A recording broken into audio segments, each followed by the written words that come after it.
We're from Youth Enterprise CIC, and today we've been asked to actually fill in on this slot to tell you a little bit about our story and how we've set up one of the biggest schools enterprise challenges in the UK. I suppose most stories start right at the beginning, and growing up, we're from Stoke-on-Trent, from areas not too dissimilar to Benefit Street. Okay, we're from backgrounds of parents that didn't really work as such. There was very few jobs between both of my parents growing up, and the same really with Mike. And times were tough, you had to get by. Stoke-on-Trent was voted the second worst place to live in a recent survey. It's quite a downtrodden area, and although we're quite proud Stokies, growing up was pretty tough. In our family, there were very few role models, but out of the ones that there were, we actually had an auntie who ran her own business. So growing up, really, our only real role model was our auntie who had a business. So that kind of stuck with us growing up through the years, through school years and through college age. And it was at college, me and Mike came even closer. We're cousins, we used to go to football together, go drinking together, etc. We both shared a passion to get out of what was expected of us. We wanted to do more. I used to go around some of my friends' houses when I was younger, and they'd have a big house and all nice things. And I used to think to myself, I really want that. I want to do something that can help me get out of what's expected of me, really.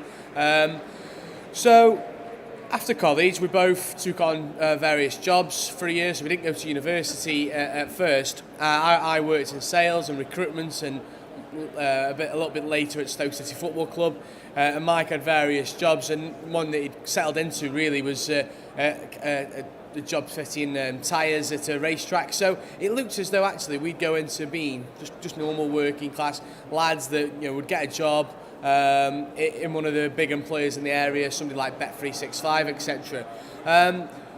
But actually we heard an advert on the radio coming home from work one day, asking people who wanted to be their own boss to go to Staffs University for a bit of a business meeting to enrol on their new degree, which was a foundation degree in business startup. So quite an innovative programme at the time. There are quite a few programmes out there now that are similar, but at the time, this programme really whet my appetite. So I rang Mike. I knew, I knew that he was up for a challenge, and we went for a meeting, and what our idea was, it was quite a simple idea, but actually quite a naive idea at first, is we wanted to set up a business that would go out there and speak to young males predominantly about wanting to do more and achieve more out of life. So basically have the kind of will that what we had inside of us. We wanted to try and transfer it to other young people. So we did a bit of speaking, we did a bit of going into some schools, volunteering, etc. And we quickly found that although it was a nice idea and one that we meant well, there wasn't really a market for it.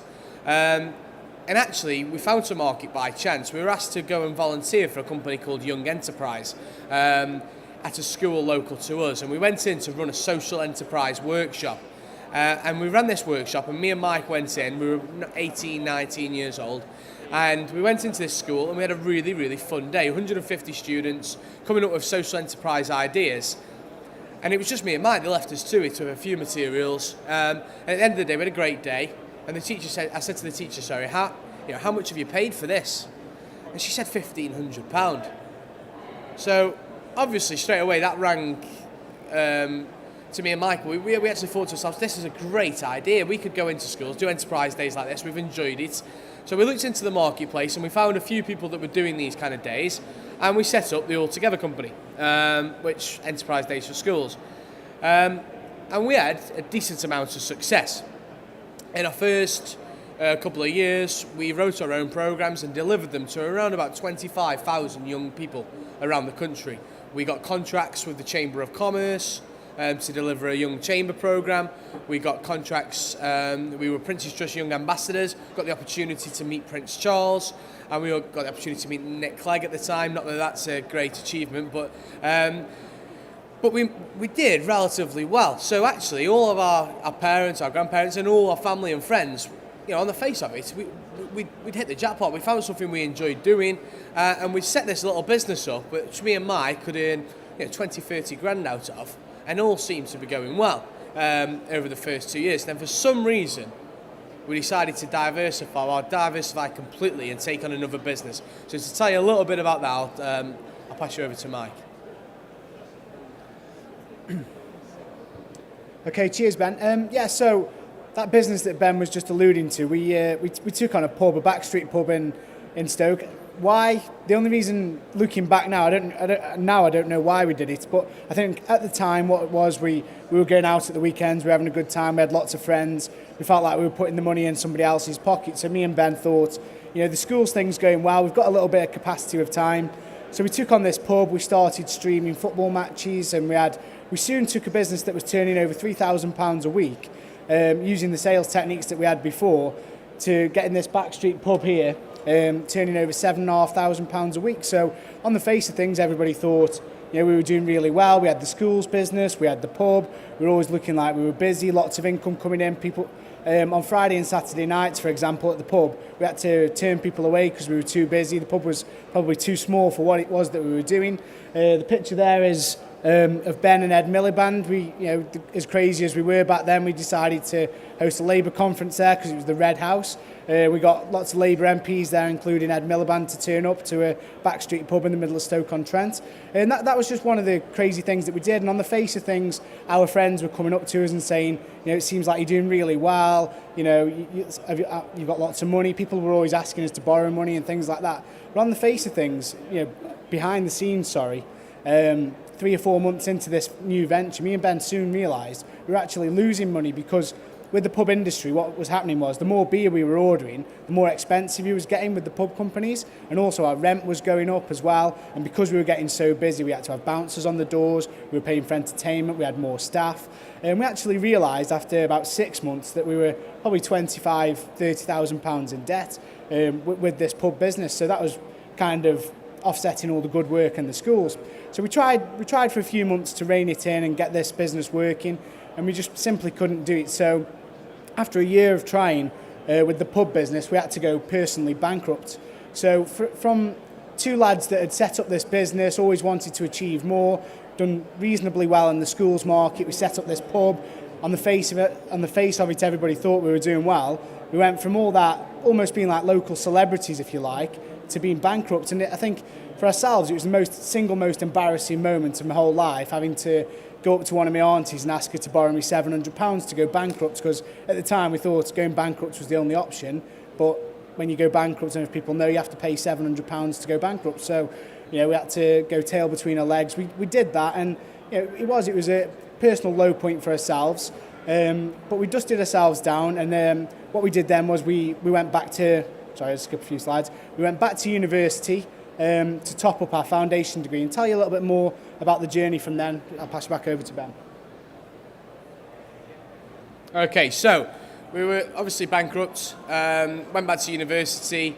Difficult for me as well because I had just had a child and a long-term partner. So, as Mike said, it was probably the most embarrassing thing. People don't talk about the embarrassment behind it, but for us, two proud lads, we tried our best.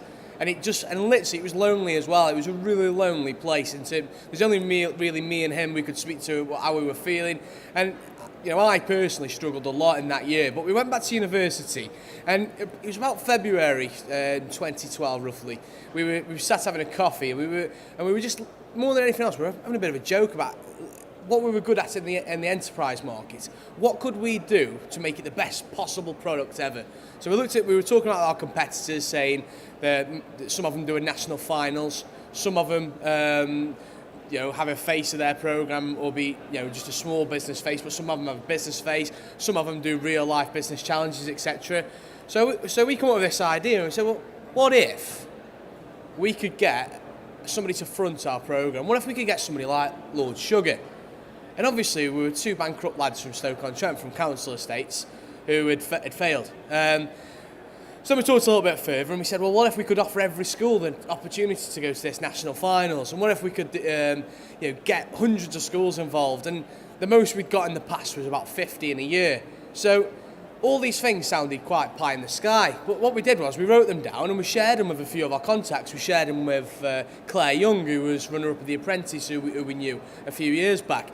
We shared them with the university, we shared them with various other people. And it didn't look as though our kind of business dream would happen and the National Enterprise Challenge would ever get off the ground. In fact, the closest we got was in, I think it was the August time. I had a phone call with the marketing director of Ryman at the time, and I spoke to her and I said, pitched the idea, really thought it had gone well. I said, wouldn't it be great if Theo could be the face of our programme? You could get a bit of sponsorship. And after about an hour, I thought it had gone really well. She just goes, oh, sorry, it's not for Ryman. But luckily, we saved the details, but we'll come on to that later. So it got to the September, and looked as though Mike at the time had a German girlfriend, so he might have gone off with her. I had a job, so it didn't look like anything was going to happen. Then we got I got a text, on about the 18th of September, 2012, 2012 from so not that long ago really, from Claire Young saying, I've got your Lord Sugar. I'll ring you tomorrow.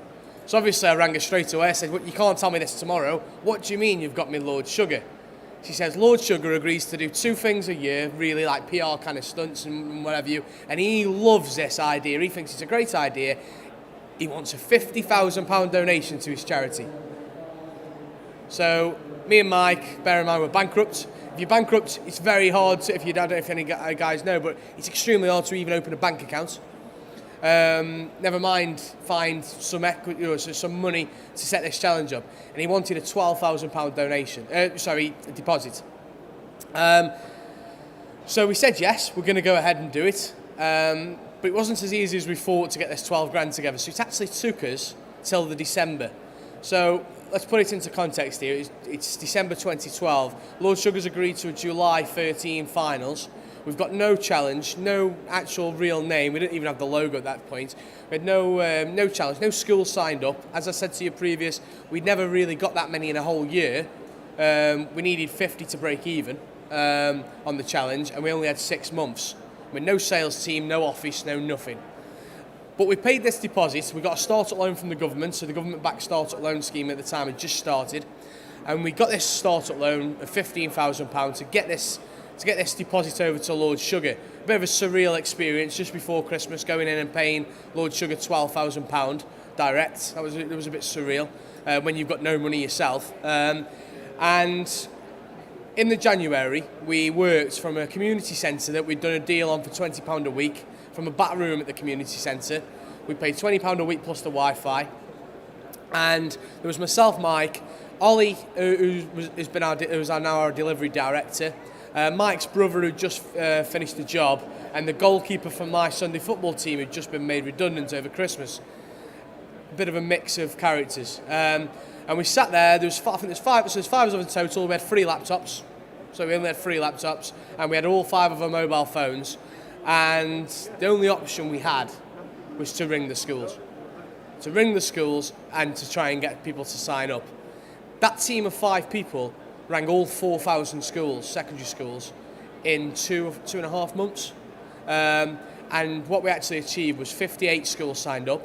We got main sponsors including OCR, the exam board, Staffordshire University, and various other people. And we put our first ever finals on in London in the July, which is even more of an achievement considering the rest of the team had never been to London, and we'd only been to London, I think, once. And we put our first ever finals on for 700 people at the Troxy, and Lord Sugar, contrary to what people kept telling us, did actually turn up, and hopefully it'll work. I'll try it this way. It's kind of froze, which is great.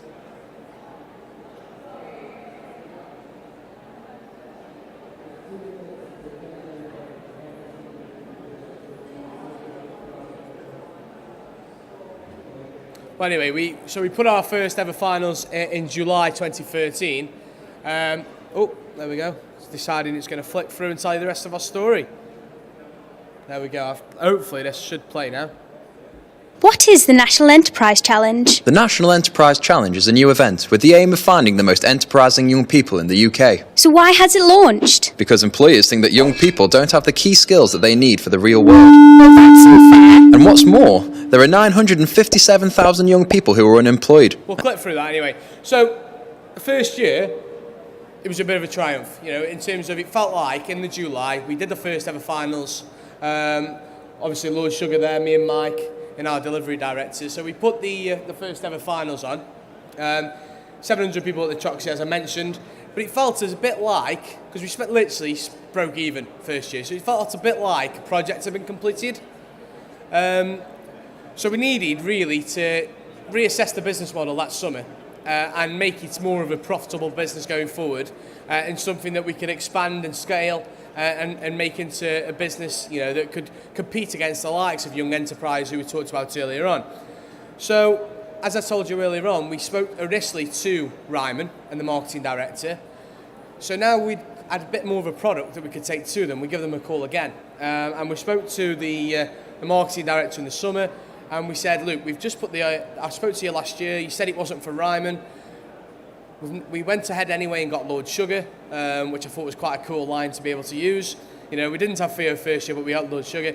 And we had about a 5-minute conversation and didn't really let us speak. And I just said at the end, wouldn't it be great if it could be called the Ryman National Enterprise Challenge, but I need a decision within a couple of weeks. And I think it took 3 weeks in the end. And luckily we were able to this was our launch night last year. We got Theo Pafitis and Ryman to support the challenge, so it's called the Ryman National Enterprise Challenge. This was our launch night. We also changed tact a little bit. We got Rob and Paul from Gandhi's Flip Flops to set one of the challenges. I don't know if anybody's heard of Gandhi's Flip Flops at all. So we got Gandhi's to set one of our challenges for the year 9 and 10 students, and the year 7 and 8 challenge was set by Ryman. And last year, the challenge, we went into 100, so from 58 we went into 103 schools. Delivered to over 21,000 young people nationwide, and hopefully in a second this video will work now. So these are an example of our days. So typically we work with up to 250 students. We take in a team of 4 and we run the whole day for the school. We're taking even down to the pens and paper, we'll take everything in. So I'm now hoping that this video will work.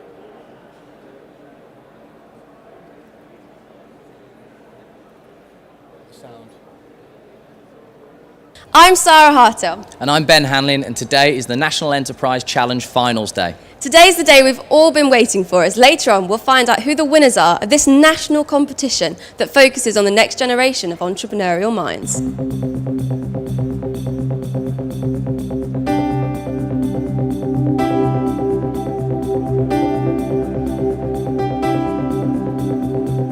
One skill I think you need is self-belief. You genuinely need to be able to pick yourself up on a bad day and keep going and believe that eventually it's gonna work. But obviously that needs to be balanced with common sense and logic. You can't just kind of believe in making chocolate teapots or something, because they might not catch on. So self-belief and motivation. You have to be able to get up every day, because no one's going to wake you up out of bed every morning. Your mum's not going to be there with a cup of tea. You have to get up every morning and just keep going and going and going. So if you've got self-belief and motivation, then you're on your way.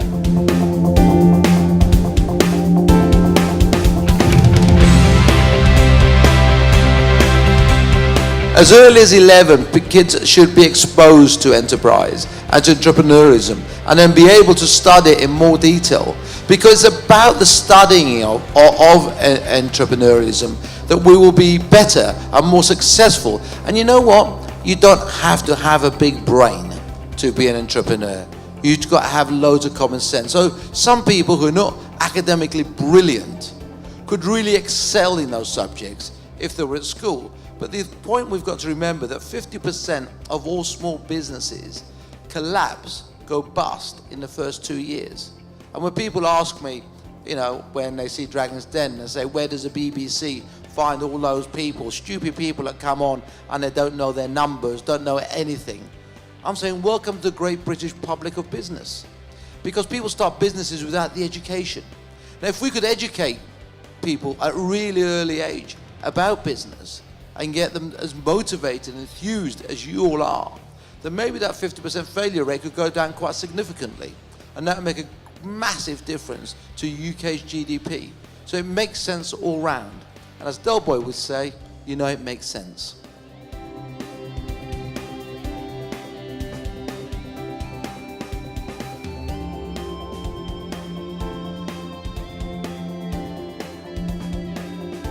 I think it's great to be involved with all the children in terms of letting them see something inspiring.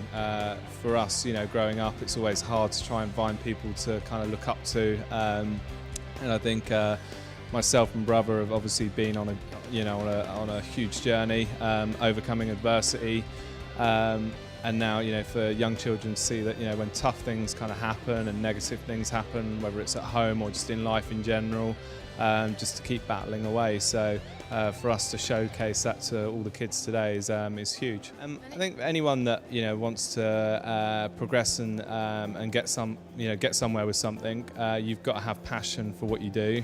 And you've got to believe in what you do. And I think importantly is surround yourself with good people. Just people that will be positive, and when you have a bad day can pick you up and say, no, keep going. And if you've got that around you, you'll find that you'll keep getting closer and closer to whatever your ambition may be. This is the Key Stage 3 Ryman's Challenge, and the winner is Graphoto, the Priory School.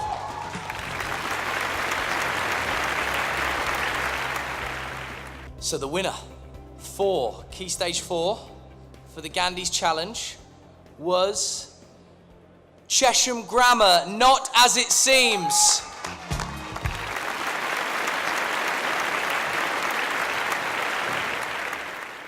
Do you think that enterprise should be integrated in the school curriculum? Yes, yes, yes, yes, yes, yes, yes, yes, yes. And if anybody half-wit can't hear me at Westminster Towers, it should be yes.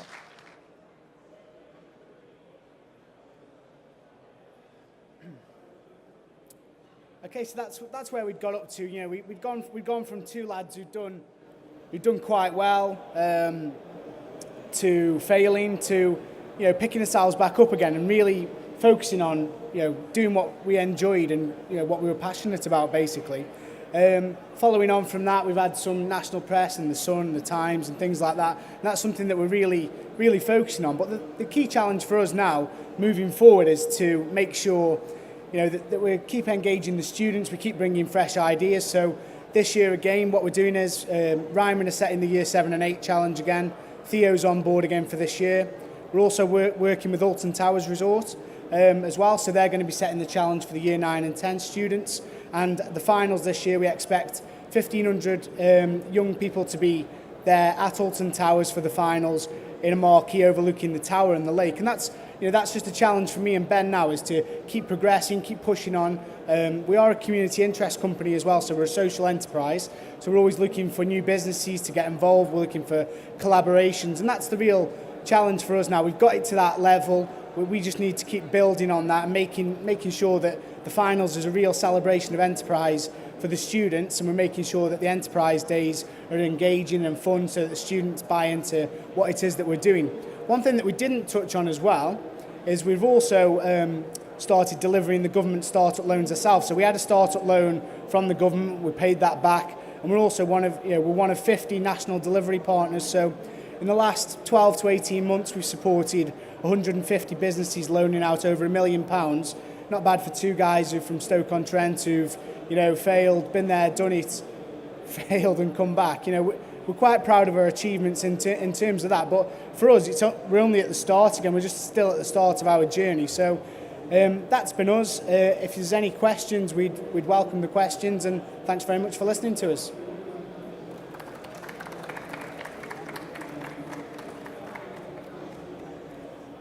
There's a couple of extra pictures there.